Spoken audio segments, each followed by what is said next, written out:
Glória a Deus.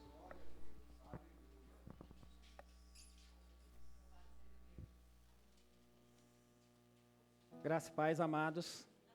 Amém. Tá bacana aí? Escutar? Aleluia. Um prazer enorme estar aqui para trazer novamente a palavra do Senhor e também uma responsabilidade. Essa semana nós estamos caminhando no propósito de evangelismo e discipulado. Evangelismo e discipulado. Acho que ficou melhor agora, né? E sem perda de tempo, convido os irmãos a abrirem em Romanos 9. Obrigado, irmão. Romanos capítulo 9, a partir do verso 19. O tema da ministração dessa noite é a soberania de Deus sobre a massa. A soberania de Deus sobre a massa. Guarde esse título. Romanos capítulo 9, a partir do verso 19. Glórias sejam entoadas a ti, Senhor. Louvado seja o nome do Senhor. Todos acharam? Vamos caminhar juntos nesse texto? Então vamos lá. Diz assim a palavra do Senhor. Tu, porém, me dirás, de que se queixa ele ainda? Pois quem jamais resistiu à sua vontade? Quem és tu, homem, para discutires com Deus? Porventura pode o objeto perguntar a quem o fez? Por que me fizesses assim? Ou não tem oleiro direito sobre a massa, para do mesmo barro fazer um vaso para a honra e outro para a desonra? Que diremos, pois, se Deus, querendo mostrar a sua ira e dar a conhecer o seu poder, suportou com muita longanimidade os vasos de ira, preparados para a perdição, a fim de que também desse a conhecer as riquezas da sua glória, em vasos de misericórdia, que para a glória preparou de antemão, os quais somos nós, a quem também chamou, não só dentre os judeus, mas também dentre os gentios. Assim como também diz em Oséias, chamarei povo meu ao que não era meu povo, e amada a que não era amada. E no lugar em que se lhes disse, vós não sois meu povo, ali mesmo serão chamados filhos do Deus vivo. Mas, relativamente a Israel, dele clama Isaías, ainda que o número dos filhos de Israel seja como a areia do mar, o remanescente é que será salvo. Porque o Senhor cumprirá a sua palavra sobre a terra, cabalmente e em breve. Como Isaías já disse, se o Senhor dos exércitos não nos tivesse deixado descendência, ter-nos-íamos tornado como Sodoma e como semelhantes a Gomorra. Amém? Carta de Paulo aos Romanos. Esse propósito de evangelismo e discipulado, nós já estamos caminhando com ele já desde janeiro.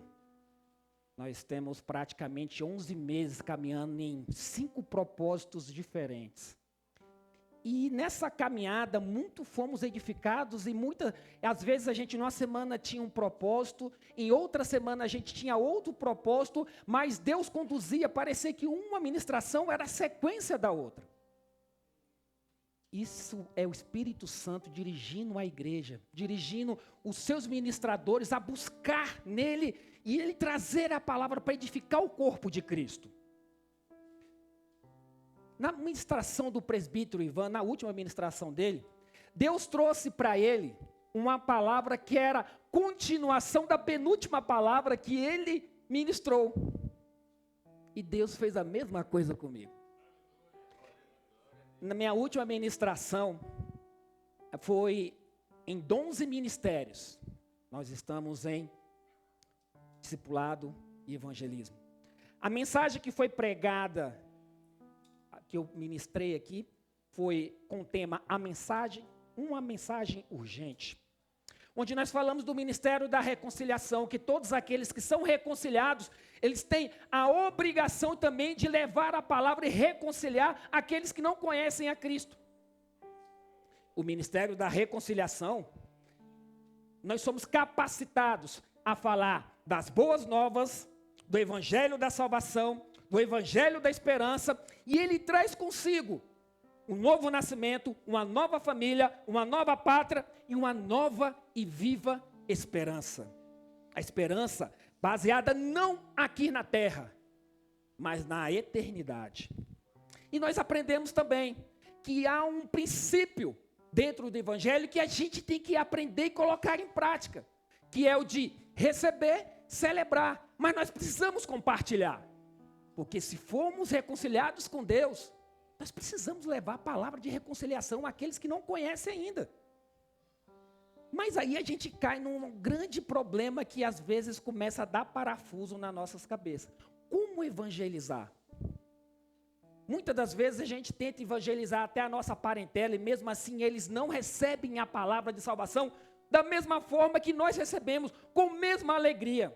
Com a mesma alegria. E aí? Será que nós falhamos na pregação? Será que a gente não soube falar ou proclamar a palavra de redenção, a palavra de salvação, a graça que está disponível a todos aqueles que ouvirem a palavra do Senhor? Será que nós não somos capacitados a falar da salvação? Esse texto do apóstolo Paulo, ele traz uma doutrina muito importante, que é a doutrina da salvação. Que na teologia, tem a parte da teologia que estuda, que é a soteriologia, onde a salvação, ela é destacada pela soberania de Deus e a responsabilidade humana em responder positivamente o chamado da eleição. E Deus faz isso para a glória dele, porque Ele pode fazer isso. Essas informações, quando a gente vai falar da pregação, da teologia, da doutrina da eleição, elas parecem para a gente muito complexas. Mas elas precisam estar bem entendidas entre nós. Para a gente não desanimar na fé. E não parar de evangelizar, de discipular, de falar dessa maravilhosa graça que nós recebemos da parte de Deus. Paulo começa aqui nesse texto, usando um artifício literário chamado atribe. E no verso 19, ele diz assim: tu, porém, me dirás, de que se queixa ele ainda? Pois quem jamais resistiu à sua vontade? Ele começa essa discussão como um adversário imaginário. Paulo vem falando nos versos anteriores, nos capítulos anteriores, sobre a doutrina da salvação. E aqui ele imagina o leitor dessa carta, que é os romanos, primeiramente dirigida essa carta, e depois nós, contemporaneamente, que estaremos lendo essa carta. Tipo assim, eles vão perguntar isso. Paulo já imagina qual é a nossa pergunta. Só que, a respeito da doutrina da salvação, Paulo já havia falado em Romanos 9, a partir do verso 14, que esse questionamento não fazia sentido. E fala assim: que diremos, pois? A injustiça da parte de Deus? De modo nenhum. Pois ele diz a Moisés: terei misericórdia de quem me aprouver ter misericórdia, e compadecer-me-ei de quem me aprouver ter compaixão. Assim, pois, não depende de quem quer ou de quem corre, mas de usar Deus a sua misericórdia.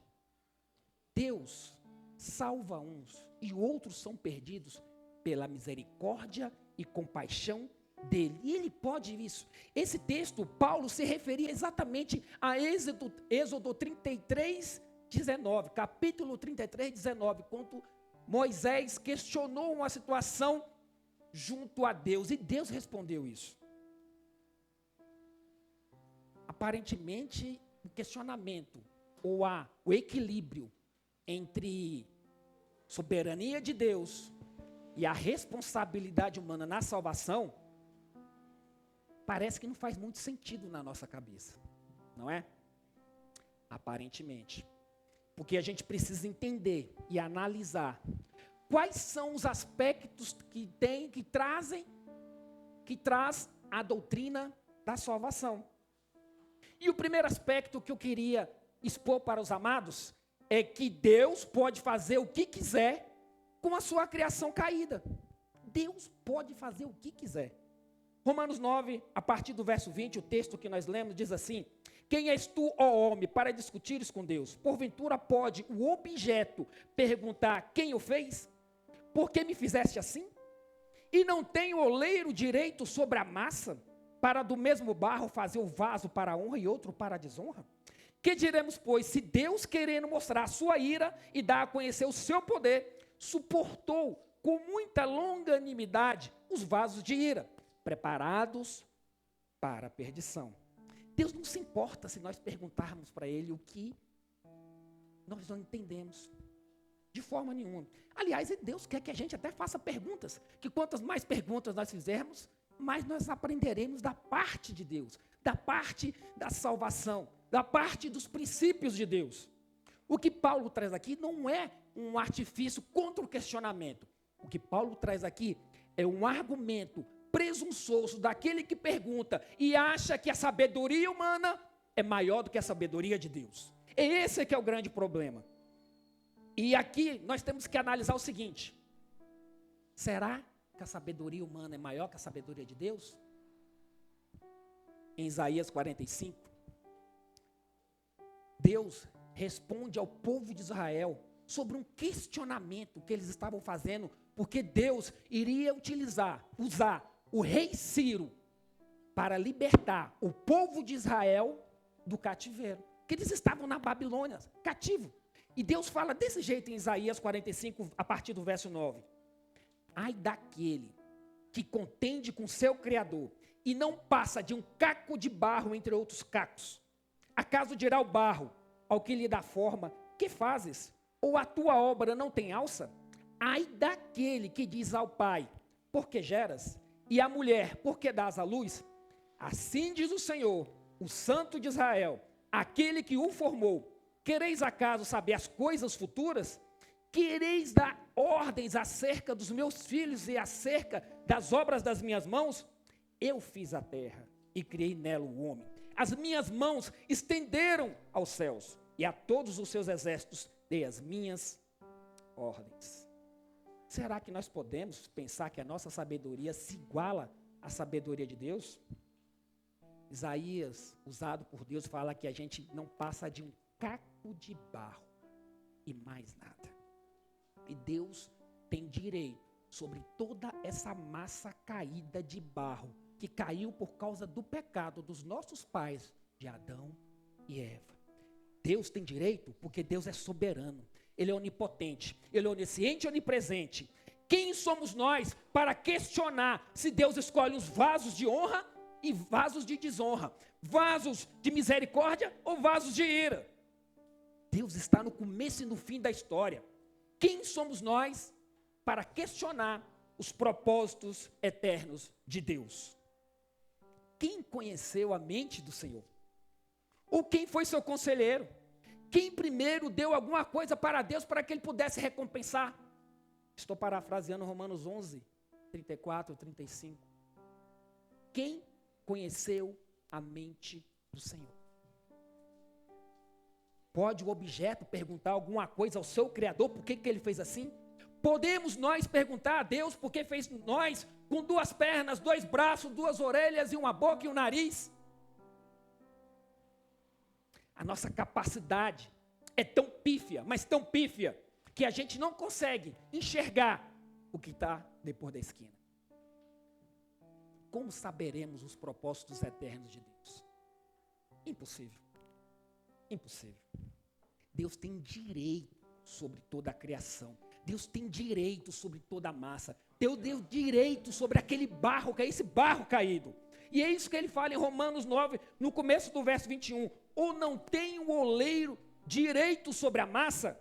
E a massa que ele fala é exatamente a massa humana, toda a criação que caiu com nossos pais, Adão e Eva. Todos pecaram, estão destituídos da glória de Deus. Todos nós herdamos aquela natureza pecaminosa de Adão e Eva. E nós caminhamos assim. Dessa forma, aquele que escrutina todas as coisas e nada fica fora do seu alcance, ele tem direito, como criador de toda a massa, todo esse barro caído, fazer o que quiser, conforme o seu querer. O oleiro, ele tem direito de fazer ou de fazer não, né? De separar dessa massa caída vasos de honra. Que é o que diz no final de Romanos 9, verso 21. Vou ler até o verso completo. Ou não tenho o oleiro direito sobre a massa, para do mesmo barro fazer um vaso para a honra e outro para a desonra. É interessante que Paulo aqui usa um artifício que ele buscou. Paulo costumava fazer isso. Todas as cartas de Paulo, quando a gente vai ler, quando a gente vai se debruçar, ele sempre usa textos do Velho Testamento para confirmar a argumentação dele. E ele usa Jeremias 18, a partir do verso 1.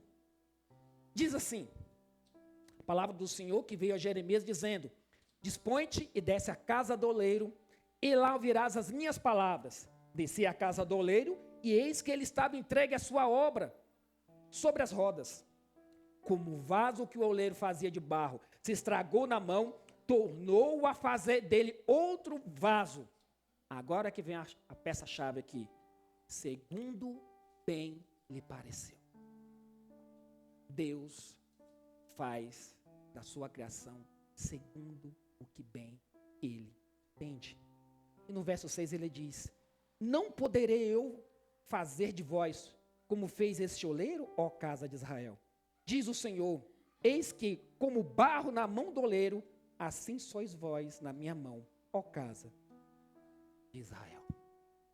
Deus tem direito, pela eleição soberana de Deus, de separar os vasos de honra dele, os vasos de misericórdia, e deixar os outros para a perdição. Porque a massa toda já estava perdida. Ela já estava perdida.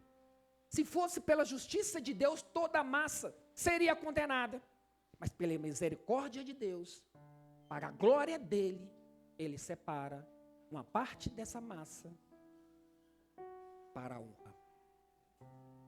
E essa massa, ela foi preparada, ela foi separada, não quando nós nascemos, não por causa das nossas obras, mas foi antes da fundação do mundo.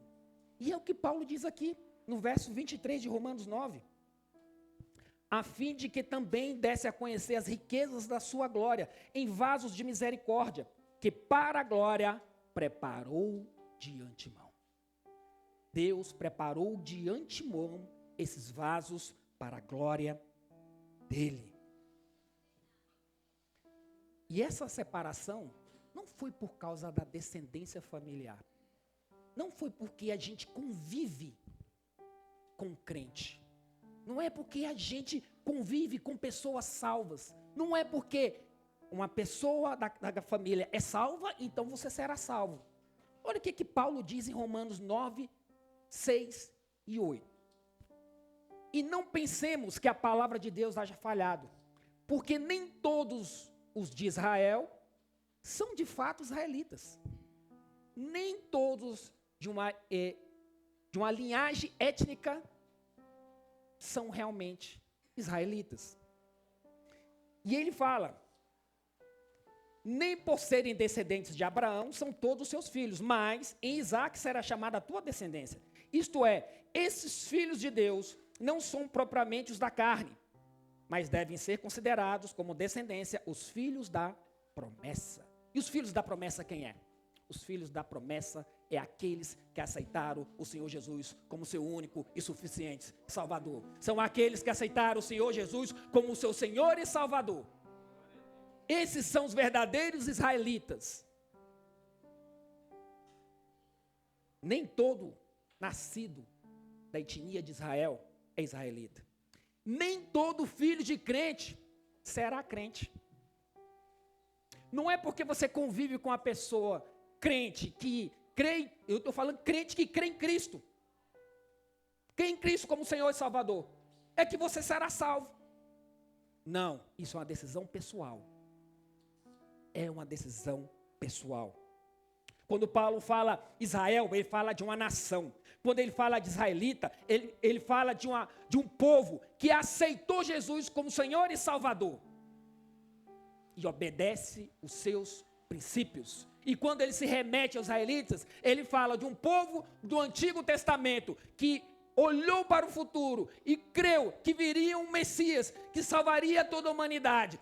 Os contemporâneos de Paulo, dos apóstolos, aqueles que conviveram com Cristo, creu na obra da cruz. E nós, nesse tempo, que cremos no nosso Senhor Jesus como único Salvador. Senhor e Salvador.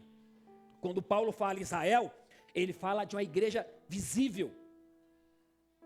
Uma igreja visível. Agora eu estou falando já contemporaneamente, no nosso tempo. Uma igreja visível. Seus CNPJs, as suas mais variadas placas e denominações. Quando ele fala de uma israelitas, ele fala de uma igreja invisível. Uma igreja lavada e remida no sangue do Cordeiro. É essa igreja que Jesus vai vir buscar. É essa igreja que Jesus vai vir tirar desse mundo. É essa igreja composta daqueles que nasceram da água e do Espírito. É essa igreja que Jesus vai vir buscar. E se você quiser saber mais de igreja, a escola bíblica dominical do domingo que vem nós vamos falar. O que é a igreja?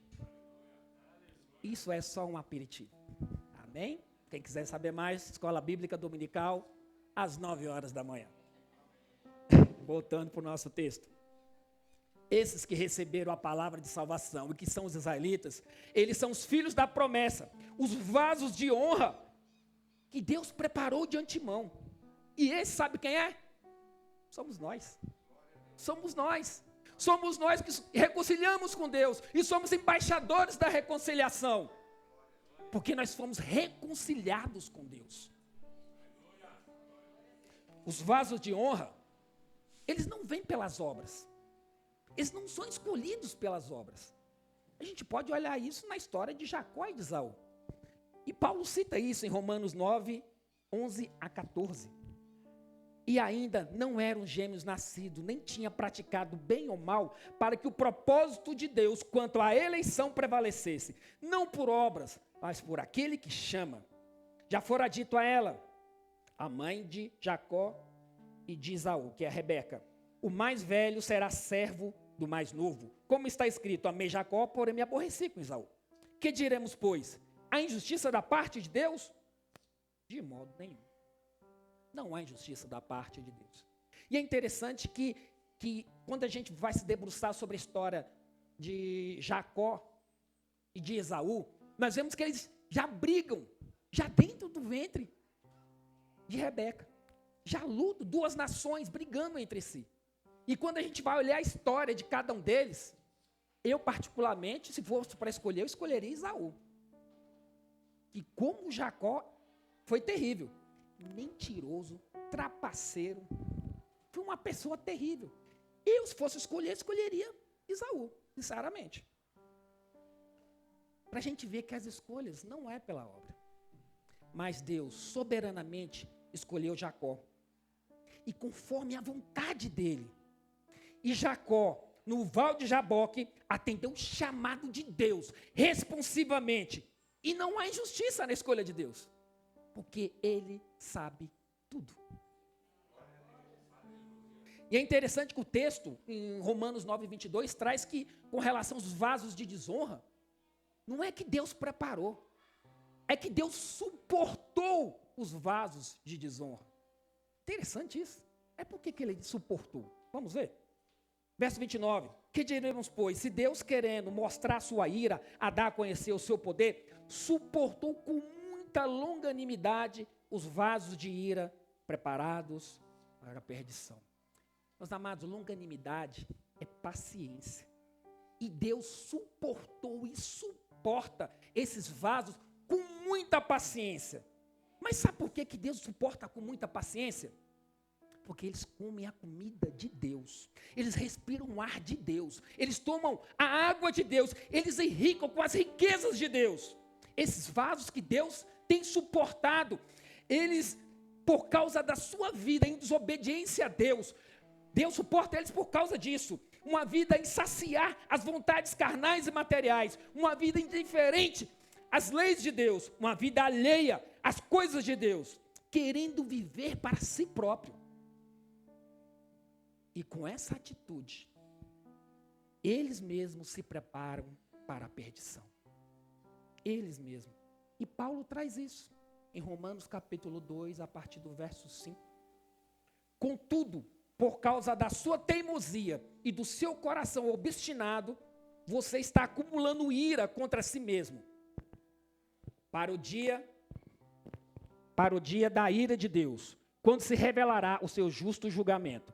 Deus retribuirá a cada um conforme o seu procedimento. Ele dará vida eterna aos que, persistindo em fazer o bem, buscam glória, honra e imortalidade. Mas haverá ira e indignação para os que são egoístas, que rejeitam a verdade e seguem a injustiça. Vasos de desonra, preparados para uma eternidade longe de Deus. Deus suporta eles. Eles estão se preparando para a perdição e para a condenação eterna. Mas não por causa de Deus, mas por tudo consequência dos seus pecados não arrependidos e da desobediência contínua à vontade de Deus. Esses são os vasos de desonra. E essa é a doutrina da eleição soberana de Deus. E não há injustiça da parte de Deus, pois Ele é dono de toda essa massa, toda essa criação caída. A gente tem que pensar que Deus age com misericórdia. E olhar para nós, porque Ele agiu com misericórdia, porque Ele nos escolheu, Ele nos elegeu antes da fundação do mundo. Mas por que Deus age desse jeito? Será por quê que Ele age desse jeito? Porque Deus faz tudo para a glória dEle. E é o que está em Romanos 9, verso 23. A fim de que também desse a conhecer as riquezas da sua glória, em vasos de misericórdia que preparou de antemão. E aqui Paulo fala das riquezas da sua glória. E a gente tem que pensar, onde receberemos as riquezas da glória de Deus? Naquele grande dia. E Jesus irá, todos nós iremos comparecer, os salvos irão comparecer diante de Jesus. E Ele dará uma coroa para cada um. E distribuirá os galardões de cada um. Ali nós compartilharemos, nós receberemos toda a riqueza da glória de Deus. E nós seremos reconhecidos publicamente, conforme está descrito em Mateus 25, verso 34, que Deus falará assim: vinde, benditos do meu Pai, entrai na posse do reino que vos está preparado, desde antes da fundação do mundo. É desse jeito que irá acontecer, com os nossos corpos transformados, os eleitos, desde antes da fundação do mundo, entrarão na vida eterna com o nosso Senhor. Independente da forma que nós pensamos, se Deus é justo ou se Deus é injusto, Deus sempre trabalha para a glória dEle. Isso está absolutamente correto. Isso está de acordo com a natureza de Deus. Quando Deus preparou os vasos de misericórdia, foi para mostrar a glória dEle e para mostrar o quanto Ele é bom. Quando Deus suporta e suportou os vasos de ira, é porque Deus quer mostrar a sua ira, o seu poder e revelar a sua justiça. Deus é glorificado nos que se salvam e nos que se perdem. Ambos os casos, a glória de Deus é revelada. Louvado seja o nome do Senhor. O terceiro aspecto que eu iria tratar com os amados é a soberania de Deus não elimina a responsabilidade humana. E isso está descrito em Romanos 9, de 25 a 29. E o resuminho desses versos, Paulo descreve exatamente o chamamento do povo ao arrependimento. Deus tem chamado o seu povo, e chama hoje, aqueles ao arrependimento, porque é necessário o arrependimento para ver a Cristo. ninguém verá a Deus se não for por meio de Cristo. Deus chamou ao arrependimento no Antigo Testamento pelos profetas. Deus chama hoje, através dos pregadores, através dos evangelistas, aqueles que precisam se arrepender e se reconciliar com Deus. Mas muitas das vezes o que acontece? Muitas pessoas acabam rejeitando esse chamamento e acabam pensando: estamos rejeitando o profeta, o pastor, o evangelista, o ministrador, mas na verdade eles estão rejeitando a Deus. Esse que é o grande problema. Deus chamou primeiro uma nação para ser uma nação sua, para guardar os princípios e decretos, para essa nação ter as leis de Deus e levar essa lei para os gentios. Mas essa nação, grande parte dessa nação rejeitou a vontade de Deus. E essa passagem demonstra exatamente isso. A responsabilidade da rejeição a Deus pelo próprio povo de Israel. Do verso 25 a 26, Paulo se refere ao profeta Oséias. 25 a 26, vamos lá. Assim como também diz Oséias: chamarei povo meu ao que não era meu povo, e amada ao que não era amada. E no lugar em que ele disse: vós não sois meu povo, ali mesmo serão chamados filhos do Deus vivo. Paulo se refere a Oséias capítulo 2, verso 23, e Oséias capítulo 1, verso 10. Aqui Oséias já traz a informação que Deus vai chamar os gentios para fazer parte do povo santo dele. E é interessante que no final aqui do verso 26, ali mesmo serão chamados filhos do Deus vivo. Quem era chamado filhos do Deus vivo era o próprio povo de Israel. E aqui Deus está falando: os gentios, aqueles que eu chamar, também serão chamados filhos do Deus vivo. E somos nós. Do verso 27 a 29, Paulo cita Isaías e diz assim: mas relativamente a Israel, dele clama Isaías: ainda que o número dos filhos de Israel seja como a areia do mar, o remanescente que será salvo, porque o Senhor cumprirá a sua palavra sobre a terra, cabalmente e em breve. Como Isaías já disse: se o Senhor dos exércitos não nos tivesse deixado descendência, ter-nos-íamos tornado como Sodoma, semelhantes a Gomorra. Paulo cita Isaías capítulo 10, do verso 22 a 23, Isaías capítulo 1, verso 9. Isaías também falou que Deus chamaria os gentios para ser povo dele. E nós somos remanescentes. Nós temos que pensar isso. Nós somos remanescentes. Nós chamamos as pessoas ao arrependimento. E se nós não tivéssemos nesse mundo chamando o povo ao arrependimento, esse mundo já tinha se tornado como Sodoma e como Gomorra, o símbolo da perdição do Antigo Testamento, daquela época. Deus chamou judeus. Deus chama os judeus. Deus chamou os gentios. Deus chamou brasileiros. E Deus chama brasileiros nessa noite a se arrependerem. Não rejeite esse chamado. Porque se você rejeitar, é por sua livre escolha. Por tua conta e risco. Você está por tua conta e risco. Como Demas. Alguém conhece o personagem Demas? Demas está nas Escrituras. Companheiro de Paulo. Estava com os melhores, na melhor igreja, com os melhores. E Demas abandonou o evangelho. Vamos ver. Filemão capítulo 1, 22 a 24. Diz assim: e ao mesmo tempo, prepara-me também pousada, pois espero que por vossas orações vos serei restituído. Paulo está preso. A primeira prisão de Paulo. E Paulo está na esperança de ser solto para visitar Filemão, ao qual ele escreve essa carta. E ele continua: saudam-te Epáfras, prisioneiro comigo em Cristo Jesus, Marcos, Aristarco, Demas e Lucas, meus cooperadores. Demas estava com os melhores.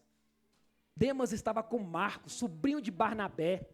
Demas estava com Marcos, autor do primeiro evangelho escrito, o evangelho de Marcos. Demas estava com Lucas, autor do evangelho de Lucas, autor de Atos dos Apóstolos. Deus estava com Paulo, autor de várias epístolas. Como pode Demas ter se perdido? Vamos para a parte que Demas se perdeu? 2 Timóteo, capítulo 4, verso 8 a 10. Diz assim a palavra do Senhor: já agora, a coroa da justiça me está guardada, a qual o Senhor reto juiz me dará naquele dia. E não somente a mim, mas também a todos quantos amam a sua vinda. Procura vir ter comigo depressa. Paulo aqui está na segunda prisão dele. Paulo já tinha recebido o veredito da sua morte. Paulo estava no corredor da morte, esperando somente o momento de ser decapitado. Paulo fala para Timóteo: Timóteo, vem depressa, Timóteo, eu estou sozinho. Vem depressa, Timóteo. Mas o importante é o que vem agora, para a nossa reflexão. Porque Demas, tendo amado o presente século, me abandonou e se foi para Tessalônica. Demas estava com os melhores e abandonou a presença daqueles que estavam caminhando de acordo com a vontade de Deus para caminhar no mundo. Tessalônica é o símbolo da perdição dessa época. O fato de Deus ser soberano sobre a salvação, o fato de Deus ser soberano sobre a eleição e sobre a salvação, não anula a nossa responsabilidade em responder o chamado. Nós somos responsáveis pelas nossas próprias escolhas. Temos que entender, amados, se a pessoa for para o céu, é pela graça. Agora, se ela for para o inferno, é por culpa dela. Ninguém que hoje está no inferno pode alçar a voz e bradar para Deus: eu estou aqui por culpa tua. Não, cada um que está lá sabe que é culpa dele. Responsabilidade é dele não responder ao chamado. Responsabilidade em aceitar o chamado da palavra de Deus. E eu quero fazer uma ilustração a respeito desse tema. E eu já fiz essa ilustração aqui uma vez. Acho que foi até na aula de eleição. Toda a humanidade, ela está numa fila. Ela está numa fila de olhos vendados, caminhando para cair no precipício. Toda a humanidade está indo para o inferno. Tem um cidadão lá no alto do morro, gritando: vocês vão cair. Vocês vão cair. Vocês vão cair. Esse que está gritando lá no alto do morro, ele está gritando: Jesus salva. Jesus é o nosso baluarte. Jesus é o nosso tudo. Aceita caminhar com Jesus. São os pregadores da palavra, são os professores de escola bíblica, são os evangelistas, são aqueles que foram reconciliados com Deus, que estão buscando levar a palavra de reconciliação. Eles estão gritando no alto do morro. No entanto, a eleição soberana de Deus, eu falei que traz uma responsabilidade. De vez em quando, um daqueles que está na fila tira a venda dos olhos. Escuta o chamado e tira a venda dos olhos. E ele sai da fila e vai para o alto do morro também gritar: vocês vão cair no buraco, vocês estão caindo no precipício, sai dessa fila. A eleição de uma pessoa, a soberania de Deus na eleição de uma pessoa, é quando a pessoa escuta aquele cidadão gritando no alto do morro: sai da fila. A responsabilidade humana é quando a pessoa tira a venda dos olhos. E a venda dos olhos só sai de acordo com a resposta da palavra de Deus, o chamamento da palavra de Deus. Então, aqueles que ainda não caminham com Cristo, tire as vendas dos olhos essa noite. E eu queria fazer as aplicações nesse texto. E a primeira aplicação é que a soberania de Deus na eleição não anula a pregação da palavra. Deus nos confiou a palavra de reconciliação. É como se Deus falasse através de nós, para a gente encorajar aquelas pessoas que ainda não se reconciliaram com Deus. Nós somos embaixadores do reino de Deus. E temos uma missão: pregar o evangelho, evangelizar pessoas e discipular pessoas. A soberania de Deus na eleição não anula a nossa responsabilidade na pregação da palavra, na pregação das boas novas.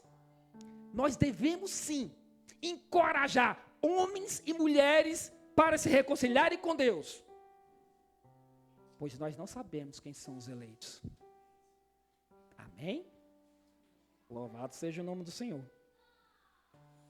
A segunda aplicação é, às vezes a gente questiona, né, a eleição soberana de Deus. E questionar faz parte do nosso aprendizado. E Deus quer que a gente questione mesmo. Jó fez vários questionamentos a Deus. Uns foram respondidos e outros não. Os discípulos de Jesus questionaram Jesus por várias vezes.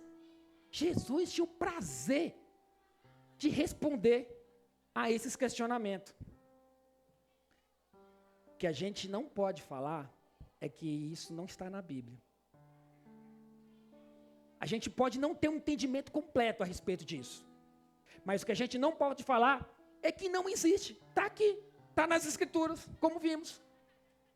Não há como falar que não existe a eleição soberana de Deus. Nós só podemos falar que nós temos dificuldades em compreender, mas não podemos negar que Deus tem a soberania total sobre a salvação dos homens. Terceiro ponto, terceira aplicação: a soberania de Deus e a responsabilidade humana não estão em confronto. Elas não batem de frente. As duas parecem às vezes que estão batendo de frente. Parece que uma vai excluir a outra. Se Deus é soberano, como Ele pode culpar os homens pelas suas atitudes? Se Deus é soberano, para que nós vamos evangelizar? Ele já escolheu os seus. Às vezes nossa cabeça começa a entrar em parafuso com essas doutrinas, né? O problema é que a gente está tentando analisar isso aqui, a soberania de Deus, a eleição, pela lógica humana. Pela lógica humana a gente não vai conseguir analisar isso aqui. E eu vou ser bem sincero com os amados. Eu também não consigo entender direito essa soberania de Deus e a responsabilidade humana.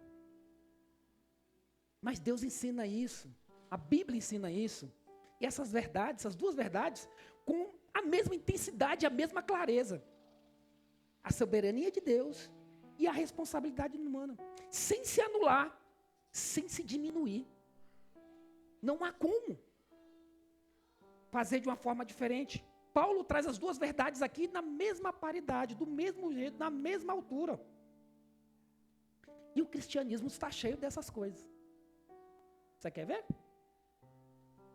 Doutrina da Trindade. Como é que funciona? 1 mais 1 mais 1, que é igual a quanto? 1. Não há três deuses. Não há um Deus de três cabeças. Não há três manifestações de Deus. A Bíblia afirma que só há um Deus. Como explicar isso? Você consegue explicar isso? Nem eu. Sem chance. Vamos lá para outra? As duas naturezas de Cristo. Cristo, quando caminhou na terra, foi 100% homem e 100% Deus. Uma natureza não exclui a outra, nem diminui a outra. Cristo teve sede, angustiou, chorou, teve fome, morreu em uma cruz. Como pode um Deus morrer numa cruz? Duas naturezas que não se anulam, que não se confundem e que são plenas. Uma pessoa com duas naturezas. Você consegue explicar isso? Nem eu. Nem eu consigo explicar.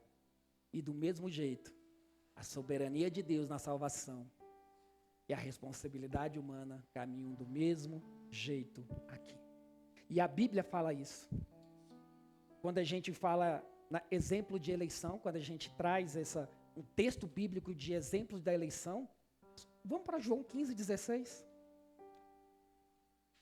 Fala assim: não foste vós que me escolheste a mim, pelo contrário, eu vos escolhi a vós outros. João 6:37, todo aquele que o Pai me dá, esse virá a mim, e quem vem a mim, de modo nenhum lançarei fora. Soberania de Deus na salvação. Vamos para a responsabilidade humana? Atos dos Apóstolos 3:19. Arrependei-vos, pois, e convertei-vos para serem cancelados os vossos pecados. Resposta. Nossa, responsabilidade humana em se arrepender. Não há como explicar essa doutrina pela lógica humana. Somente pela lógica de Deus, essa doutrina é explicável e é compreensível. Amém? A doutrina, quarto ponto, a doutrina da soberania de Deus não pode ser uma desculpa. Não é porque Deus é soberano na salvação que aqueles que não aceitaram o Senhor Jesus como Senhor e Salvador podem ficar tranquilos, não. E ficar pensando, essa decisão não é minha, essa decisão é de Deus, eu não sei se Deus me elegeu. Essa é uma decisão pessoal. Cada pessoa é responsável pelos seus atos. Se nessa vida uma pessoa não tomar uma decisão de caminhar com Deus, de aceitar Senhor Jesus como Senhor e Salvador, essa pessoa será enviado com justiça ao inferno por toda a eternidade e por sua própria responsabilidade. E se hoje ouvir a voz de Deus chamando ao arrependimento, não endureça o seu coração. A eleição, meus chamados, é um chamado. Deus chama hoje ao arrependimento, para uma caminhada de transformação de vida. Se você hoje está ouvindo essa palavra, você é um eleito. Aceite o chamado. Nós fomos reconciliados com Deus. Não deixe que essa doutrina desanime você a evangelizar, a pregar a palavra, a falar da salvação por um só homem. Nós não sabemos quem são os eleitos. E nós precisamos, os reconciliados, precisam cumprir cabalmente o ministério que lhe foi dado, que você foi designado, que é o ministério da reconciliação. Faça o papel de um evangelista. Evangelize. Fecha seus olhos. Pai, nós te louvamos por